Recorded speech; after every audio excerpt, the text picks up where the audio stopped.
मुकामी स्वागत करती हूँ आपका अपने चैनल पे। और अभी हम आपको लेकर आए हैं रोहिणी और आपकी मुलाकात कराने वाले हमारे साथ में परम विदुषी, जिनके वक्तव्यों से सैकड़ों नहीं बल्कि हजारों लोगों की जिंदगियां बदल गई है।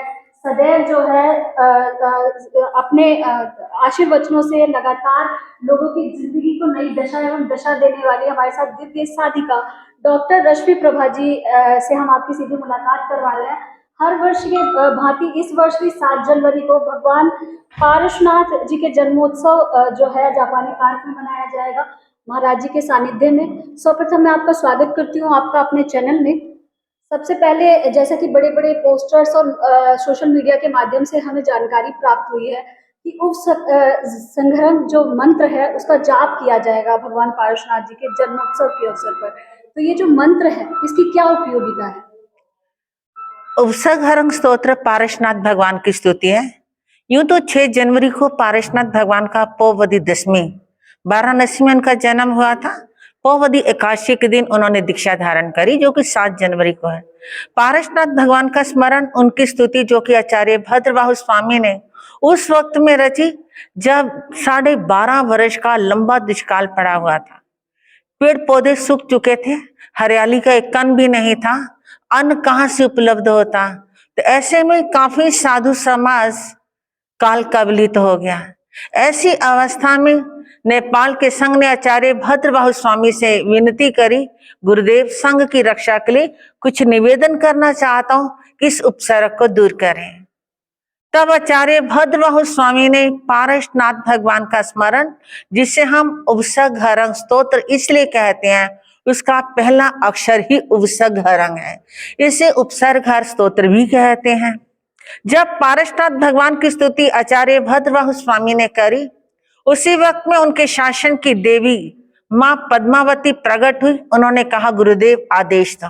तब उन्होंने कहा, संघ की रक्षा के लिए ऐसे बहुल मात्रा में साधु साध्वी समाज काल धर्म को प्राप्त हो गए, संघ की रक्षा के लिए कुछ करें।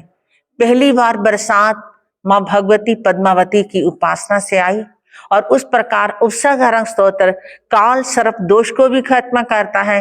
गाड़ी के नीचे आकर कुत्ता या कोई सांप इत्यादि मर जाता है, अनजाने में केवल सजगता होते होते भी मर जाता है। वो दोष चाहे जाने अनजाने में हुआ, पर वो दोष हमारे जीवन में लग जाता है। उस दोष का भी निराकरण उपसंहरण स्तोत्र के द्वारा होता है। विशर्ते काल सर्प की पूजा लोग उज्जैन करने जाते हैं, नासिक जाते हैं। अगर 27 दिन के लिए कंद मूल का त्याग करके इसका स्मरण करते हैं तो इसका प्रभाव अचूक प्रभाव है। पारशुनाथ भगवान की स्तुति है, जिसमें आचार्य भद्रबाहु स्वामी ने कहा, उपसर्गों का हरण करने वाले हे प्रभु पारश, आप मंगल और कल्याण के घर हो।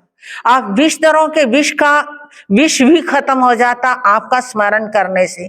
उन्होंने कहा, प्रभु आपका स्मरण करना क्या, आपको तो केवल भक्ति से भरकर नमन करते हैं, तब भी व्यक्ति के ग्रह रोग शांत हो जाते हैं। भक्ति से भर करके जो व्यक्ति आपका स्मरण करता है वो महान यश को प्राप्त होता है। अंत में आचार्य भद्रबाहु स्वामी ने कहा, प्रभु भवे भवे 5 जन्म चंद, मुझे हर जन्म में आपके चरणों का साथ मिले, मुझे आपकी भक्ति मिले। पारशुनाथ भगवान के प्रति कृतज्ञता ज्ञापित करने के लिए हम उपसंहरण स्तोत्र का स्मरण करते हैं, क्योंकि जीवन अगर सुखदता से चलता है तो व्यक्ति हंसता हुआ आदमी गाली नहीं देता, उसकी गाली देता भी है तो बुरा नहीं लगता, क्योंकि प्रसन्नता में जैसे दोस्त आपस में कहते पागल है तो उसका बुरा नहीं लगता। जीवन में सुख समृद्धि सब प्रकार से हो तो आपका जीवन धर्म की ओर बढ़ता है। इसीलिए हम उपसंहरण स्तोत्र का स्मरण करते हैं कि जो आनंद मुझे मिला सबको मिले, सबके जीवन में। आपके वक्तव्यों को सुनने के लिए दिल्ली के रोहिणी के जापानी पार्क में देश के विभिन्न राज्यों से आपके अनुयायी जो हैं वो आएंगे और आपके वक्तव्यों को सुनेंगे। भगवान पारशुनाथ जी की महिमा, या यूं कहें कि उनके जीवन की कोई भी ऐसी दिव्य चीजें या कोई भी ऐसी बात जो आप अपने हमारे देश के युवाओं के साथ शेयर करना चाहेंगे। जैसा कि मैं उनके विषय में जानती हूँ भगवान पारशुनाथ जी की, उन्होंने स्त्री और पुरुष के बीच का जो एक मतभेद था उसको खत्म करने के लिए उनका जो योगदान था अत्यंत अनुकरणीय है। तो क्या कुछ आप अपने जो अनुयायी हैं उन तक संदेश पहुंचाना चाहते हैं कि भगवान पारशुनाथ जी की जो महिमाएं हैं उनको अपने अंतःकरण में बसाकर वो अपना कल्याण कर सके? हाँ, उस वक्त में 216 राजकुमारियां थी जो कृष्ण कुमारियां थी, काले रंग की थी, तो लोगों ने उन्हें स्वीकार नहीं करा। कोई भी युवक उनसे शादी करने को तैयार नहीं हुआ। तो आखिर में वो पारसनाथ भगवान की सेवा में समूह शरण में गई और उन्होंने कहा, प्रभु हमारी शादी कब होगी? उन्होंने ये प्रश्न कर दिया जो हर एक युवती के मन का सपना होता। उन्होंने कहा, अपनी अपेक्षाएं खत्म कर दो। आप अपेक्षा रखोगे तो कोई आपकी उपेक्षा करता है। आप उपेक्षा क्यों करवाते हो? अपनी अपेक्षा ही ना रखो। तो अब उन्होंने ऐसा बोध दिया, तब उन्होंने धर्म को स्वीकार करा। उन लड़कियों के जीवन में एक सही मार्ग की दिशा दी। पारसनाथ भगवान के सबसे ज्यादा नाम है, 1008 नाम आचार्य हेमचंद्र के शब्दों में है। जो मुझे उपलब्ध है वो 108 नाम है। पारसनाथ भगवान जहां जहां गए उन्हें उसी नाम से पुकारा गया। नकोड़ा में गए तो श्री नकोड़ा पारसनाथ कहलाए। कलिकुंड एक जलाशय था, वहां पर गए तो श्री कलिकुंड पारस कहलाए। एक स्थान जहां स्मरण भगवान का ध्यान चल रहा था, केसर की बरसात हो गई, उसे केसरिया पारसनाथ कहा गया। एक बार फलों की बरसात हुई, वहां फल वृद्धि पारसनाथ कहा गया। जहां भगवान की अप्सरा गाया 83वें दिन सांप ने आकर के रक्षा करी, जिसे हम धर्मेंद्र देव कहते हैं, उस स्थान का नाम यही क्षेत्र पड़ गया। इस प्रकार जिस जिस जगह पर प्रभु का विचरण हुआ, सबसे लंबा विचरण काल रहा और इसीलिए इनकी महिमा कहे। अनेकों कारणों में एक कारण तो ये भी है कि उन्होंने जाति समाज को, नारी जाति को सिर उठाकर जीने की विधा दी कि सिर उठाकर के जियो। काला और गोरा रंग कुछ नहीं होता। गोरा रंग 2 दिन अच्छा लगता है, स्वभाव में मधुरता होनी बहुत बड़ी बात है। ये है पारसनाथ भगवान की देन जो उन्होंने जन समाज तक पहुंचाई। कौन कौन से प्रमुख लोग इस कार्यक्रम में हिस्सा लेने वाले हैं? इसमें महामहिम रिटायर्ड श्री जगदीश मुखी जी आ रहे हैं। मनोज तिवारी जी की भी आने की संभावना है। इसी प्रकार भाजपा संघ के अध्यक्ष हैं जो शंटी जी, वो आ रहे हैं। इसके अलावा विजेंद्र गुप्ता जी इस रोहनी एरिया में, और संपूर्णा की संचालिका शोभा विजेंद्र जी, उस दिन उनका जन्मदिन भी है और वो भी आ रही हैं। इसके अलावा अन्य भी आ रहे हैं, महाराष्ट्र से भी आ रहे हैं, पंजाब से भी लोग आ रहे हैं। इस प्रकार सभी जैन कॉन्फ्रेंस के वरिष्ठ उपाध्यक्ष डॉक्टर अनंत मलछलानी जी आ रहे हैं। जैन कॉन्फ्रेंस के दिल्ली प्रदेश उपाध्यक्ष अनिल जी जैन जी हर वर्ष के भांति इस वर्ष भी पूरे मैनेजमेंट को संभाल रहे हैं, उनके लिए कुछ कहना चाहेंगी आप? हाँ, उन्होंने अपने जीवन का एक स्लोगन बना लिया, धर्म ही मेरा जीवन साथी। ये इनका स्लोगन बन गया। जितनी किताबें बनती है बस एक ही टाइटल होता है, धर्म ही मेरा जीवन साथी।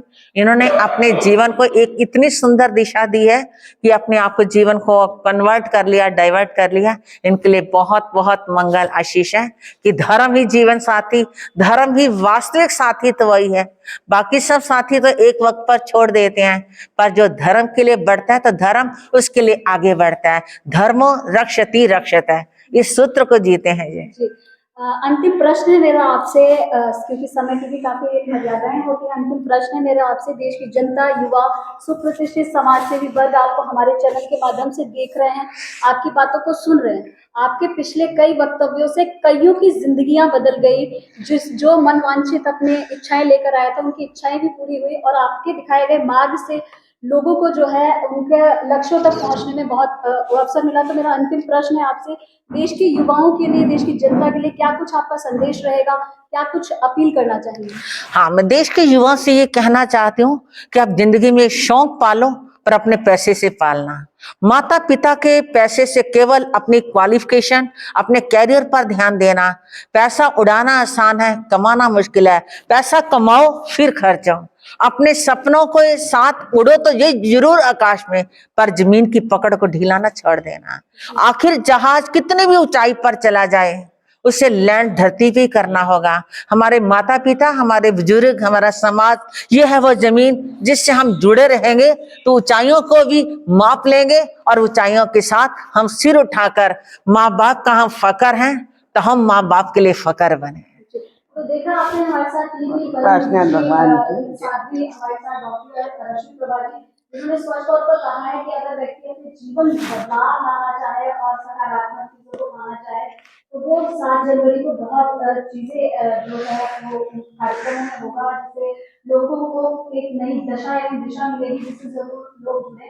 कई प्रकार के लोग जो है यहाँ पर आने की संभावना है। काफी बताइए कैसी लगी आपको हमारी रिपोर्ट, हमें कमेंट्स के माध्यम से जरूर बताइएगा। के लिए जुड़े रहिए हमारे चैनल के साथ। धन्यवाद।